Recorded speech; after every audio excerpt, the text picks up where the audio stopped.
आइए आज के इस ऐतिहासिक विश्लेषण में सीधे चलते हैं। यह एक ऐसी लाजवाब कहानी है जहां एक अंडरडॉग ने अपनी दृढ़ इच्छा शक्ति और बेजोड़ कूटनीति के दम पर पूरे भारतीय उपमहाद्वीप का इतिहास ही बदल कर रख दिया। हम बात कर रहे हैं स्वराज्य के उदय और मराठा साम्राज्य की। अब सोचने वाली बात यह है कि क्या बिना किसी विशाल सेना और शाही खजाने के कोई एक अकेला व्यक्ति उस दौर के सबसे शक्तिशाली साम्राज्य को घुटनों पर ला सकता है? इस सवाल का जवाब तलाशने के लिए हमें 17वीं सदी के उस अंधकारमय युग में जाना होगा जब विदेशी सल्तनतें और मुगल यहाँ बेहद दमनकारी शासन कर रहे थे। अगर हम उस वक्त के हालात देखें तो ये एकदम डेविड वर्सेस गोलियत जैसा बेमेल मुकाबला था। एक तरफ मुगलों और आदिल शाही की विशाल सेनाएं और अथाह खजाना था जो खुले मैदान में लड़ने में माहिर थे, और दूसरी तरफ शुरुआती मराठा बल जिनकी संख्या मुट्ठी भर थी और कोई शाही खजाना भी नहीं था। लेकिन उनके पास एक सबसे बड़ी ताकत थी और वो थी सह्याद्री पहाड़ों का ऊबड़-खाबड़ और दुर्गम इलाका। यहीं से उनके असली संघर्ष की शुरुआत होती है। तो चलिए इस कहानी के पहले हिस्से यानी स्वराज्य के उदय पर नजर डालते हैं और देखते हैं कि सह्याद्री के इन्हीं पहाड़ों में विरोध की पहली चिंगारी कैसे भड़की। यहाँ सबसे अहम बात ये समझना है कि इस साम्राज्य की मजबूत नींव सिर्फ चमचमाती तलवारों के दम पर नहीं रची गई थी। इसके पीछे थी माता जीजाबाई द्वारा दी गई रामायण और महाभारत की गहरी नैतिक शिक्षा और दादाजी कोंडेव से मिला सैन्य कौशल। बचपन में ही ये बीज बो दिया गया था कि शासन अपना होना चाहिए, किसी बाहरी ताकत का नहीं। अगर इस साहसिक सफर के अहम पड़ाव देखें तो ये 1630 में शिवनेरी में उनके जन्म से शुरू होता है। फिर सिर्फ 15 साल की उम्र में रायरेश्वर मंदिर में अपना खून देकर हिंदवी स्वराज्य की शपथ लेना, 1659 में विशालकाय अफजल खां को धूल चटाना, 1666 में आगरा की कैद से चमत्कारिक रूप से बच निकलना और आखिरकार 1674 में राज्याभिषेक।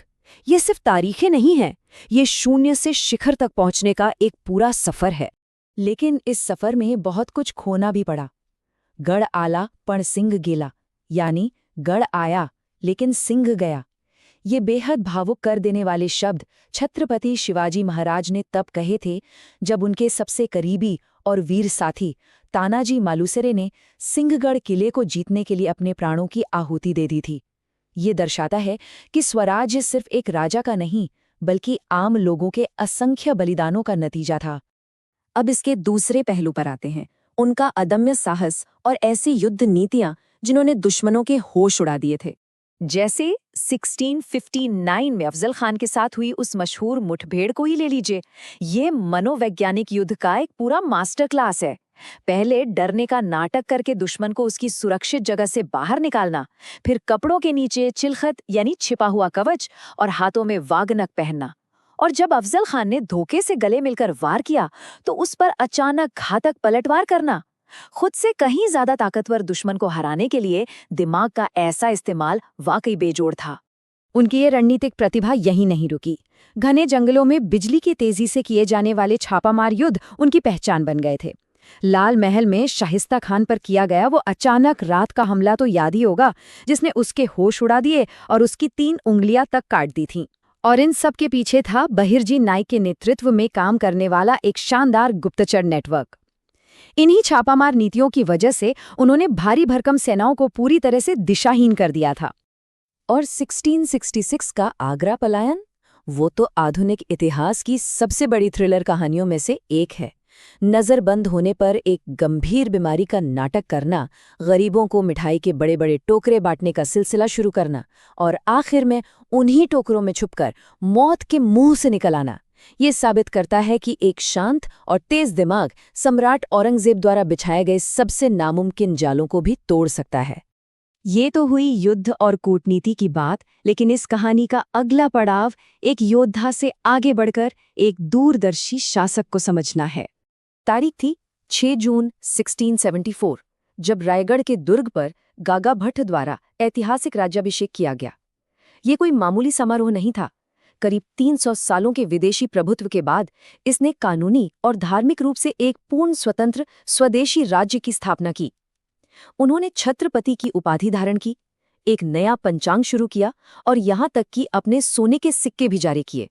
शासन की व्यवस्था को देखने के लिए इस अष्टप्रधान मंडल यानी 8 मंत्रियों की परिषद को देखें। ये इस बात का सबूत है कि उनका शासन कितना सुव्यवस्थित और आधुनिक था। पेशवा के पास राज्य के प्रशासन और अर्थव्यवस्था की जिम्मेदारी थी, अमात्य आय-व्यय देखते थे और सेनापति सैन्य संगठन। सबसे बड़ी बात ये थी कि इस व्यवस्था ने उस दौर की भ्रष्ट जागीरदारी प्रथा को खत्म करके पारदर्शिता को प्राथमिकता दी।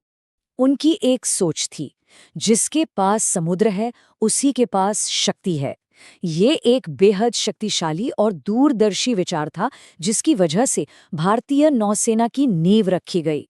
विदेशी नौसैनिक शक्तियों का मुकाबला करने के लिए उन्होंने सिंधु दुर्ग जैसे अभेद्य जल दुर्ग बनवाए, जो आज भी उनकी दूरदृष्टि की गवाही देते हैं।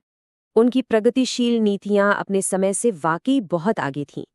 युद्ध के वक्त भी किसानों की जमीन और फसलों की सुरक्षा की सख्त हिदायत थी। महिलाओं के प्रति सम्मान अटूट था। कल्याण के सूबेदार की बहू को ससम्मान वापस भेजने का किस्सा इसका सबसे बड़ा उदाहरण है।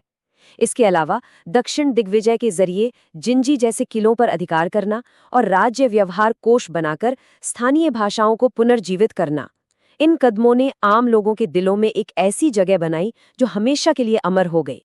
लेकिन 1680 में छत्रपति शिवाजी महाराज के निधन के बाद स्वराज्य के सामने एक ऐसी चुनौती आई जिसने इसकी असल परीक्षा ली। इस आंकड़े पर ध्यान दीजिए, 120।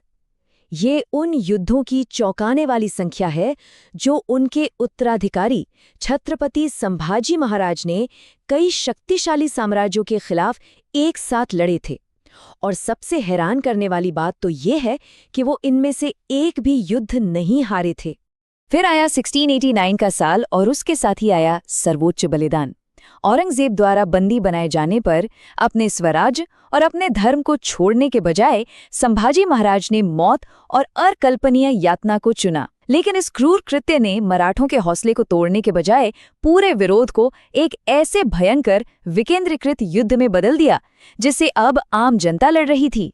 और 27 ये उन सालों की गिनती है जो एक बूढ़े होते औरंगजेब ने दक्षिण में मराठों को कुचलने की अपनी जिद में बर्बाद कर दिए। इस अकेले अभियान ने विशाल मुगल साम्राज्य को आर्थिक और नैतिक रूप से पूरी तरह खोखला कर दिया था। इस पूरे सफर को देखकर आइए इसके अंतिम निष्कर्ष पर आते हैं कि कैसे ये कहानी आज के दौर में भी गूंजती है। स्वराज्य की इस विरासत ने ये तय कर दिया कि ये सिर्फ एक राज्य या जमीन का टुकड़ा नहीं था, ये स्वशासन और आत्मसम्मान की एक अमर विचारधारा थी। 1707 के बाद मुगल साम्राज्य का पतन होना, महारानी ताराबाई और राजाराम द्वारा किया गया शानदार रणनीतिक बचाव और फिर लोकमान्य तिलक से लेकर सुभाष चंद्र बोस जैसे स्वतंत्रता सेनानियों को प्रेरित करना। और हाँ, आज भी भारत की नौसेना गर्व से उनके उस शाही प्रतीक को अपने ध्वज पर धारण करती है। अंत में एक बहुत ही गहरा सवाल छोड़कर जाना बनता है, कैसे आत्मसम्मान का एक अकेला विचार सदियों के उत्पीड़न को मात दे गया। ये कहानी याद दिलाती है कि सच्चा इतिहास सबसे बड़ी सेनाओं वाले नहीं रचते, बल्कि वो रचते हैं जिनका अपनी मिट्टी से जुड़ाव और संकल्प सबसे दृढ़ होता है। उम्मीद है इस विश्लेषण